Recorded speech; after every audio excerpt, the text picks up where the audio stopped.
¿Qué tal? Muy buen día, gracias por ver su sección de entrevista para tiempo.com.mx y Puente Libre MX. En esta ocasión nos acompaña la doctora María Loba Castañeda, quien es la directora de la Facultad de Derecho de la UNAM, a quien doy la bienvenida. Muchas gracias, doctora, buenos días. Muchísimas gracias, es para mí un gusto estar aquí con ustedes, con tu auditorio. ¿Qué tal? ¿Cómo la trata el calor? Un poquito pesado, sí, muy fuerte. Acá en el norte andan muy calientes y nosotros en el centro tenemos lluvias todos los días. Doctora, ¿qué la trae a Chihuahua? Bueno, vengo con un objetivo muy importante y que nos llena de gusto en el ámbito académico y en el ámbito de la formación de una nueva cultura en donde las instituciones se unen para lograr objetivos comunes, y este es el caso del Supremo Tribunal de Justicia del Estado de Chihuahua, que ha tenido a bien el señor magistrado presidente Salcido, firmar un convenio con nosotros con la intención de generar los elementos para hacer una difusión de la cultura, para poder intercambiar a nuestros profesores y que la experiencia que ha vivido Chihuahua también se la comparta a nuestra universidad, y a la inversa, que nuestra casa de estudios mande a los profesores de la gran planta académica que nosotros tenemos para que vengan a la graduación, para que vengan a la formación de los cuadros en materia de doctorado. Básicamente vamos a empezar con un doctorado en Derecho Judicial, que es algo que requiere la comunidad, algo que requiere la ciudadanía, cada día más especialización en materia de cómo decir el derecho, cómo aplicar el derecho y de qué manera darle al justiciable lo que merece conforme a los derechos humanos que plasma nuestra Constitución política. Interesante. ¿Este doctorado que se plantea abrir para cuándo ya se podría iniciar las clases aquí en el estado de Chihuahua? Yo pienso que podríamos iniciar en agosto o en septiembre de este mismo año, y por eso fue la premura de venir. Incluso nosotros mañana iniciamos vacaciones, pero para mí fue muy importante estar aquí con el Supremo Tribunal para suscribir el convenio, y ya sobre la base de este convenio general, convenio marco, vamos a hacer el convenio específico que hable en primer lugar del doctorado que podíamos ya creer que va a ser una realidad, que ya se abra en el mes de agosto, de septiembre, y que tenga por objetivo formar a las generaciones en hacer una aplicación de la justicia correcta, expedita, adecuada a lo que el justiciable necesita. ¿Qué diagnóstico tiene usted, doctora, sobre la aplicación de la justicia en Chihuahua? ¿Qué comentarios recibe o cómo la ve desde el centro de la República, muy lejos?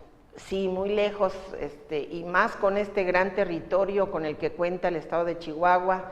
La percepción que se tiene en materia de seguridad o de la gran inseguridad que se vivía en este estado de la República, porque había reportes de que la ciudad más peligrosa del mundo estaba en Chihuahua, dentro de Chihuahua. Y creo que la mística del señor gobernador, el trabajo del Tribunal Superior de Justicia, del Supremo Tribunal, el trabajo de los académicos, el trabajo de toda la comunidad, nos ha llevado a que sean ustedes un estado puntal en materia de oralidad, por ejemplo, en materia de procedimientos familiares, en especialización en la justicia. Yo percibo que hay estados que todavía no trabajan muy concretamente el aspecto de la justicia oral, y ustedes lo tienen en un gran avance. Entonces, esa es la percepción que se tiene. La Secretaría de Gobernación ha declarado que hay 4 estados que tienen muy avanzado el aspecto penal acusatorio con la implementación de cuestiones de oralidad, en donde va junto el aspecto de la mediación, de hacer una alternativa de solución del conflicto, y dentro de los estados están ustedes, Durango, Zacatecas, Oaxaca y Chihuahua. Son los estados que están más avanzados en esta materia, a la que todos nos debemos ajustar derivado del 20 constitucional. Doctora, hablando de la crisis de inseguridad que había muy fuerte en el estado, bueno, en la gran parte también del país, en Chihuahua se implementa una medida, la prisión vitalicia o cadena perpetua, prisión vitalicia es el nombre jurídico. ¿Qué opina sobre este tipo de medida? Yo Como una ciudadana podría darte una opinión de que el endurecer las penas, ya que el derecho penal es la última ratio por la que se tiene que acceder, antes habría elementos que podrían resarcir al perjudicado, resarcir a la víctima.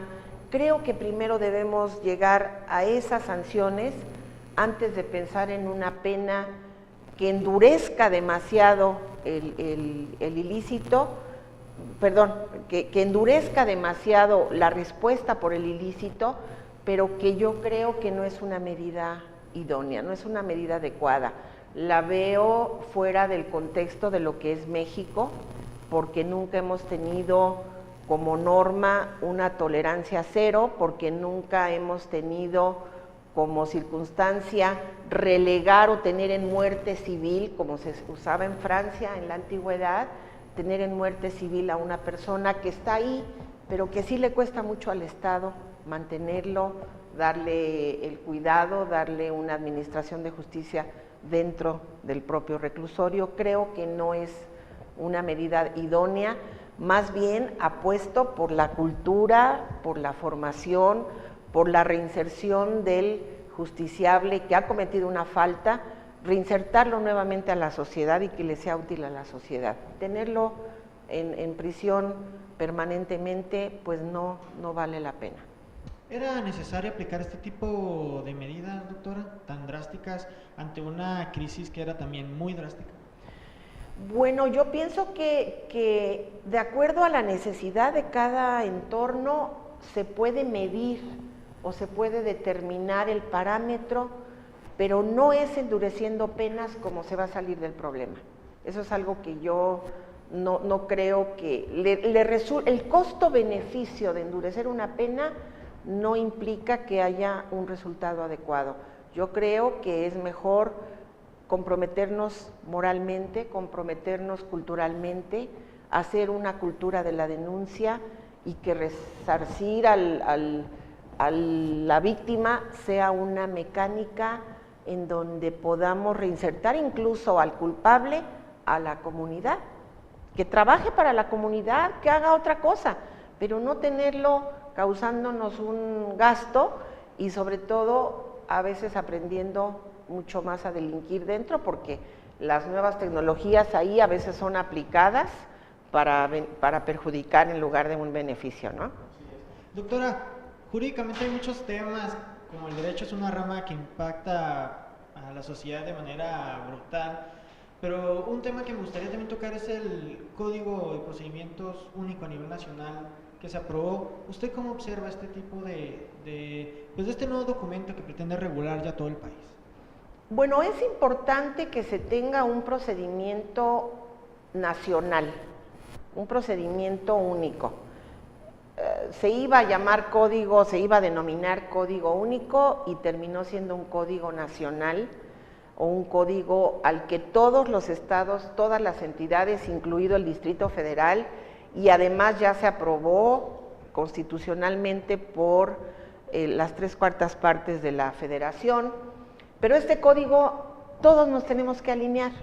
¿Qué es lo importante? Que vamos a tener un procedimiento único, o cuando menos un procedimiento similar, para que cada persona pueda defender sus derechos, que sea un código sencillo, que la comunidad lo haga suyo y que con ese código pueda defender lo que le corresponde.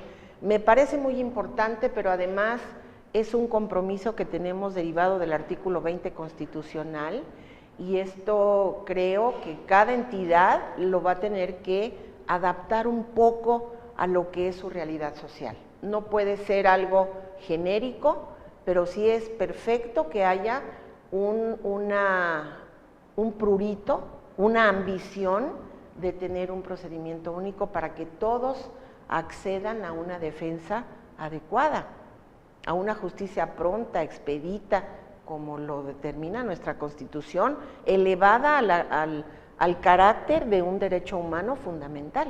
Y sobre todo mucha voluntad de los jueces, de quienes aplican la justicia, ¿no? Que en ciertas ocasiones muestran insensibilidad conforme a los casos que les toca aplicar o juzgar. Sí, debe haber un cambio de cultura, que haya nuevos paradigmas o se rompan los paradigmas tradicionales, y eso es algo en donde todos vamos a ser parte de un concierto de aprendizaje, de una capacitación, de no oponer una resistencia a ese cambio. El cambio de cultura es algo muy importante. Doctora, ya para finalizar, antes de entrar al aire, platicábamos acerca sobre muchos derechos que surgen actualmente, que los derechos de los niños, derechos de las mujeres, derechos de las personas homosexuales o diferentes grupos y sectores. Incluso algunos hasta se contradicen, jalonean entre sí, se legisla para proteger a estos ciertos grupos de la sociedad. Su opinión como académica, su comentario como estudiosa del derecho, ¿qué tipo de estos derechos debe prevalecer sobre todos? Yo pienso que un derecho fundamental que se debe respetar es el de la no discriminación, y que si tenemos un derecho de la mujer y uno de los niños y otro del que tiene una diferencia sexual, no debemos distinguir. El derecho, a partir de la socialización de la norma, habla de tratar igual a los que son desiguales. Entonces pienso que no hay colisión entre esos derechos. Más bien pienso que hay una multidisciplina, que podríamos tocar el tema, por ejemplo, de la persona que es transexual en el ámbito de lo sociológico, del aspecto psicológico, del ámbito social, del ético, de qué se pretende, hacia dónde queremos llegar. Eso es algo muy importante. Entonces pienso que no hay que ponerse y desgarrar vestiduras diciendo este derecho prevalece por encima de los demás. Tenemos el caso de la Suprema Corte de Justicia que nos dice, no estemos tan cuidadosos con que si la Constitución está primero que los tratados. Cuando son derechos humanos lo que está de por medio, a veces los vamos a tener en el mismo nivel. Entonces yo creo que es lo que pasa con el derecho, pero sí creo en la especialización, pero también en la multidisciplina. Muchas gracias, doctor. A ti, muy amable. Muchísimas gracias. Agradezco nada cuenta a la doctora María Lueva Castañeda, directora de la Facultad de Derecho de la UNAM, por este espacio. Ya lo sabes, síganos en las redes sociales. Mi nombre es Pedro Fierro y somos La Noticia Ya. Hasta la próxima.